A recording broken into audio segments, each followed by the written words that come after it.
Happy Sunday, everyone. Let's get right into it, because there is a lot happening in the atmosphere right now, and it all matters. Whether you're someone who can't wait for cooler air, or someone who wants this heat to stick around just a little longer. Here's the big picture. A significant pattern change is on the way, and it's going to bring a real cool down to a large part of the country. But before that relief arrives, we still have to get through a stretch of intense heat. And for some areas, that heat is going to be dangerous. So this is really a two-part story. On one side, you have a cool down building in the northern and central parts of the country that will spread and deepen as we move through the rest of August and into September.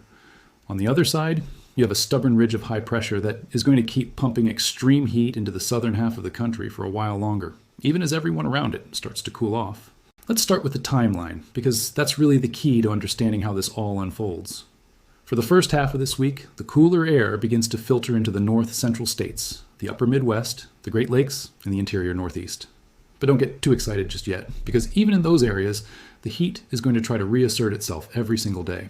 Temperatures will likely sit in the 60s and 70s, with some spots even touching the low 80s, so it won't feel dramatically different at first.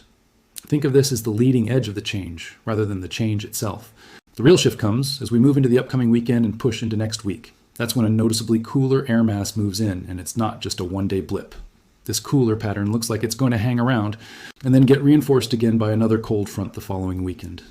So we're looking at two separate rounds of cooler air arriving roughly a week apart, each one pushing a little farther south, and each one chipping away at the heat that's been parked over the country for so long.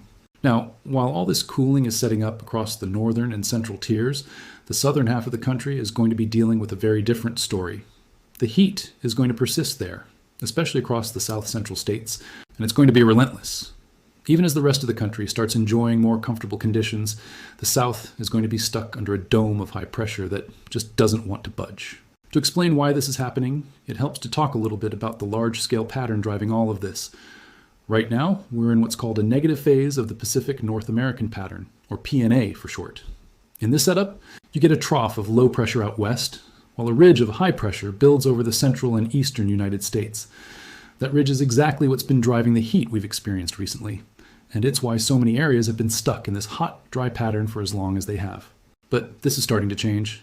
As the pattern evolves, we're going to see the trough dig in more directly, and instead of riding straight west to east, it looks like it's going to angle further south and carve out a deeper dip in the jet stream. At the same time, the high pressure ridge isn't going to disappear completely. Instead, it's going to shift and hold on more stubbornly over the south central region. That's the reason the south is going to be the last one to get relief. The trough sweeps through the central and eastern U.S. and knocks down the heat there, but the ridge holds its ground in the south and keeps things sizzling. For context, remember that a positive PNA pattern would do the opposite of what we're seeing now. It would bring warmer temperatures out west and push a trough of cooler air and stormier weather into the central and eastern U.S. But right now, we're not there. We're still working through this negative phase, and the data suggests we're going to stay in it until this deeper trough finally digs in and delivers that bigger cool down. Looking at the forecast data further out, the pattern shows that first cool front sweeping through somewhere around the 20th through the 23rd of the month. Even with that front moving through, though, the southern Gulf states are still going to be dealing with intense heat and some very strong heat index values. Then, right on the heels of that front, the pattern flips back slightly and the heat tries to build back in again, although not quite as strong as before. That's just a brief return, though, because right behind it comes another, more robust, cool front as we head toward the very end of August and into the beginning of September. And it's worth mentioning, looking even further down the road, that there are early signs pointing toward an active and possibly quite robust winter season ahead. There's also a signal in the Arctic Oscillation, showing a pocket of colder air associated with that incoming front, which lines up with the idea that this cool down has some real teeth to it, at least for the areas that will be lucky enough to get it first. Now let's break down the actual day-by-day temperature story, because the details matter here. As we move through Monday, Tuesday, and Wednesday, the cooler air pushes into the Midwest, the Great Lakes, and out through the Northeast. But like I mentioned, that heat keeps trying to reinforce itself daily.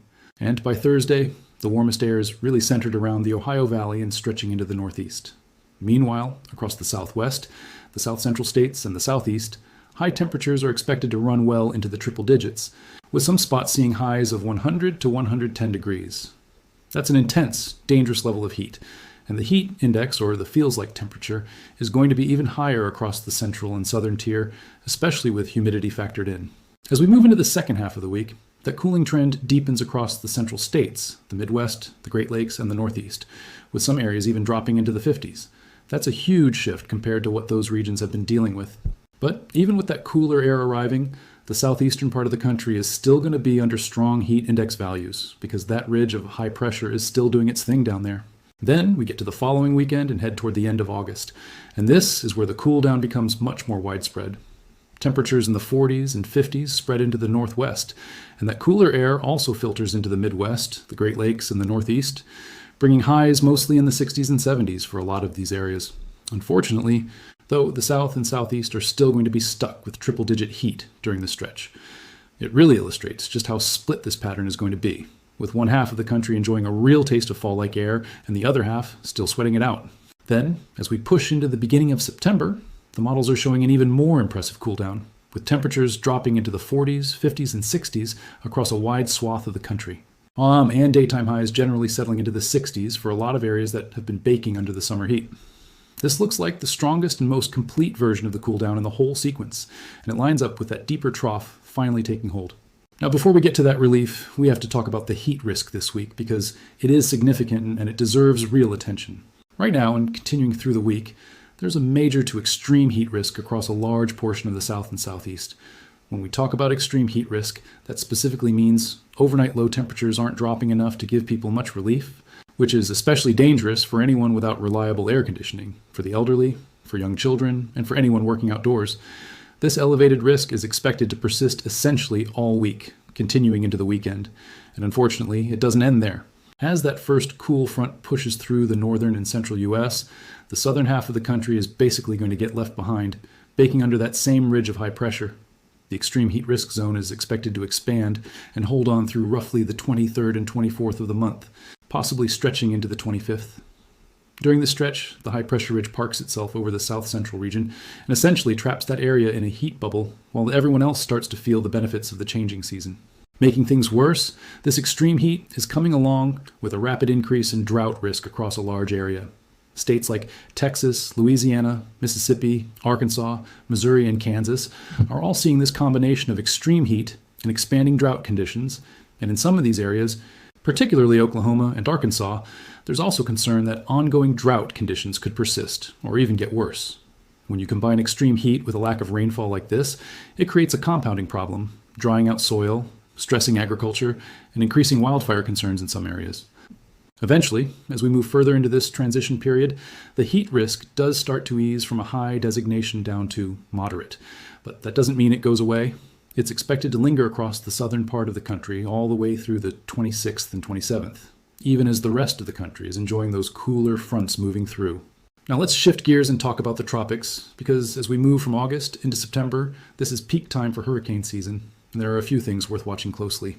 One of the interesting wrinkles in this pattern is how the high-pressure ridge is going to help steer storm systems as they develop. As we move toward the 24th and 25th of the month, right around the time this bigger pattern shift is getting underway, there are signs of a tropical wave moving through the Lesser Antilles. The forecast models show this wave getting caught up in the flow around that big cold front that's pushing through at the end of August, essentially getting pulled and steered by the changing pattern. Looking at the probability for tropical development, model data shows this system actually strengthening as it approaches the 24th of the month. Beyond that point, forecast trends suggest the pattern is going to start curving the system up into the Atlantic. Now, this could end up being nothing more than a disorganized wave that fizzles out. But there's also a real possibility that a stronger storm could form, because when you look at the latest atmospheric data, specifically the upper-level wind patterns that indicate rising or sinking air, there's a favorable environment building with plenty of lift in the atmosphere to support development. It's also worth noting that a strong El Niño pattern is influencing a lot of this activity, particularly boosting favorable conditions over in the Pacific. But sticking with our region, as we move toward the very beginning of September, there are a few windows where conditions look like they could become more favorable for development. The forecast suggests dry air and dust, which typically suppress tropical development, will start clearing out as we get into early September, which could open the door for formation.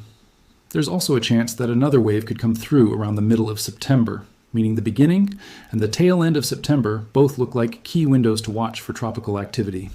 Nothing is locked in yet, but these are the periods where attention should be focused as we move through the transition from summer into fall. Now let's talk temperatures again for a moment, tying it all together with what the different forecast models are showing. Through the first half of this week, that cooler air keeps filtering in from the northwest, spreading into the north-central states, the Great Lakes, the Ohio Valley, and out through the northeast, bringing highs into the 60s for a lot of these areas.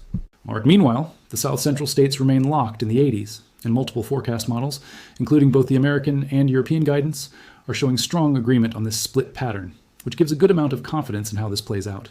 For daytime highs during the first half of the week, expect temperatures over 100 degrees, potentially reaching 110 degrees across the southwest, the central states, the south-central region, and the southeast.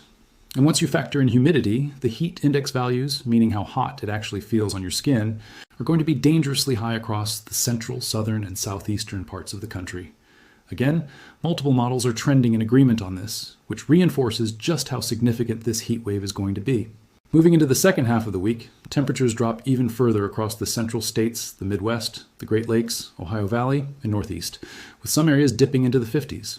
This lines up with the broader pattern change, bringing that high-pressure ridge further west, and also building it up over the southeast, which allows temperatures to ease across the northern tier, while the heat index remains elevated across the southeast during the same window.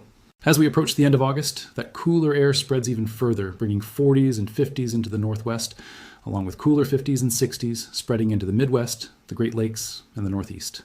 Daytime highs during this stretch generally sit in the 60s to 70s for these areas, but unfortunately, across the south and southeast, temperatures are still expected to top 100 degrees, showing just how persistent that ridge of heat remains in the southern tier, even as everyone else starts feeling a change in the air. Then as we move into the beginning of September, the cooldown becomes even more pronounced, with temperatures dropping into the 40s, 50s, and 60s across a broad stretch of the country. Daytime highs during this period are generally settling into the 60s, as that ridge finally breaks down across the southeast and stretches instead toward the northwest, reinforcing that this is the real, more complete turn toward cooler weather. This entire cool down story has been building for a while now, and it looks like it's finally coming together. So if you've been waiting for a change, it's on the way, even if it takes a little longer to reach the southern states. Now let's shift over to the more immediate concern, which is severe weather, because there's a lot happening right now and over the next several days. As of the latest update, there are significant power outages across parts of the country. Nationwide, more than 330,000 customers are without power. In Hawaii alone, I heard more than 126,000 customers lost power due to impacts from a tropical storm system. In Ohio, about 26,000 customers are affected, and in Indiana, the number is even higher, with roughly 134,000 customers still without power at this time. For today, storms are expected to move through Ohio, and additional storms are tracking from the mid-Atlantic into the northeast. As a broader storm system pushes through, helping to create some troughing up into Canada, this is going to bring a chance for severe weather across the Midwest and north-central states as we move from Monday into Tuesday, with the potential for that severe threat to continue into Wednesday and possibly stretch into Thursday across the northeast. At the same time, though, we're also watching that big pattern shift take shape, with the high-pressure ridge building toward the west and stretching down toward the south-central, and even briefly into the southeast, before that broader cool front finally arrives and knocks it down. So enjoy that front when it gets to you this weekend, because it's been a long time coming. For today specifically, there is a tornado threat, though it's on the lower end, sitting around a 2% probability in the outlook. The primary concerns today are damaging winds and large hail rather than tornadoes. Wind gusts up to 50 miles per hour are possible in the areas under the highest risk category for today, and hail up to 1 inch in diameter is also possible in that same zone. Looking at additional model guidance, including analysis from the National Weather Service and research out of Colorado State University, there's a chance that the tornado threat could actually increase somewhat over northern Virginia, stretching into Maryland and Pennsylvania. As the evening progresses, storms moving out of Indiana and Michigan are expected to merge together as they reach Ohio in the early afternoon, forming a cluster of storms that then pushes into the northeast. By around 3 or 4 o'clock, the wind threat becomes more pronounced as these storms move across Pennsylvania and Maryland. Some of these storm cells look like they could take on a more rotating supercell-type structure as they track across western Pennsylvania and into Maryland, before the system organizes into more of a linear, line-shaped event that primarily produces damaging straight-line winds. Given that evolution, there's a chance the tornado threat could extend into western Pennsylvania, somewhere around 5 or 6 o'clock in the evening. Later tonight, additional storms are expected to develop across central and northern Missouri before spreading into Illinois, and these storms also carry the potential for strong winds. Moving into tomorrow, the severe weather threat shifts back toward the Central Plains and north-central states, with the primary focus area being Nebraska and stretching into western Iowa. This appears to be a lower-end tornado threat, but it is still present. So it's worth paying attention to if you're in that area. Beyond the tornado concern, scattered thunderstorms are expected across much of the rest of the country during this time as well. Looking at high-resolution model data for tomorrow evening, wind gusts could reach somewhere between 50 and 70 miles per hour, moving through Illinois and Missouri. There's also a chance for 50-mile-per-hour gusts, stretching through southern Ohio and into West Virginia. Additional wind potential exists out toward eastern Idaho, western Montana, western Wyoming, and eastern Colorado, all tied into the circulation around that broader upper-level high-pressure system that's steering this activity. For tomorrow's severe weather setup specifically, there is a tornado threat identified over Nebraska, extending into a small part of South Dakota. Outside of that tornado risk, the main concern for tomorrow is going to be damaging winds, with the potential for those 50-mile-per-hour gusts I mentioned, and possibly stronger. And for the following day, there's an additional round of severe weather to track, with marginal and slight risk categories in place for both high winds and large hail. According to guidance from the National Weather Service, severe thunderstorms capable of producing large hail and damaging wind gusts are expected during the afternoon and evening hours across parts of the Central Plains, stretching into the middle Mississippi Valley. Looking at rapid refresh model data, which updates frequently and gives a near-term look at storm development, there's a Boeing line of storms expected to develop, especially over Iowa, bringing a significant wind threat with it.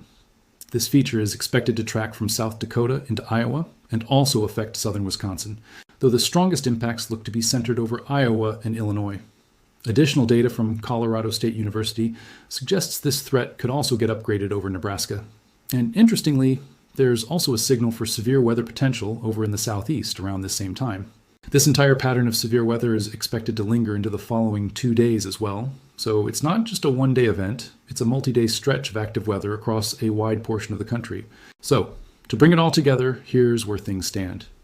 We are heading into a genuine pattern change, one that's going to bring real relief to a large chunk of the country, especially across the northern and central states as we move through this week and into the following weeks. But that relief doesn't arrive everywhere at once, and the south and southeast are going to be stuck under intense, potentially dangerous heat for a while longer. Compounded by expanding drought conditions in some areas. On top of that, we've got an active severe weather setup over the next several days, bringing the threat of damaging winds, large hail, and an isolated tornado risk across parts of the Midwest, the Mid-Atlantic, out to the Northeast and the Central Plains. And looking further out toward the tropics, there's a wave worth watching as it approaches the Lesser Antilles later this month, with the potential to develop as it interacts with the incoming cooler pattern, plus additional windows to watch in early and mid-September. All of this ties together into one connected story, a pattern that's shifting from a hot, ridge-dominated setup into something with more variability, more storms, and eventually a real taste of cooler air for a lot of people who have been waiting for it. As always, keep watching the updates as they come in, because a pattern like this can continue to evolve, and the exact timing and strength of these fronts, this heat, and any tropical development will keep getting refined as we get closer to each event. Stay safe out there. Stay aware of the heat risk if you're in the affected areas. Keep an eye on the sky if you're under one of these severe weather threats, and get ready, because that cooler air is coming.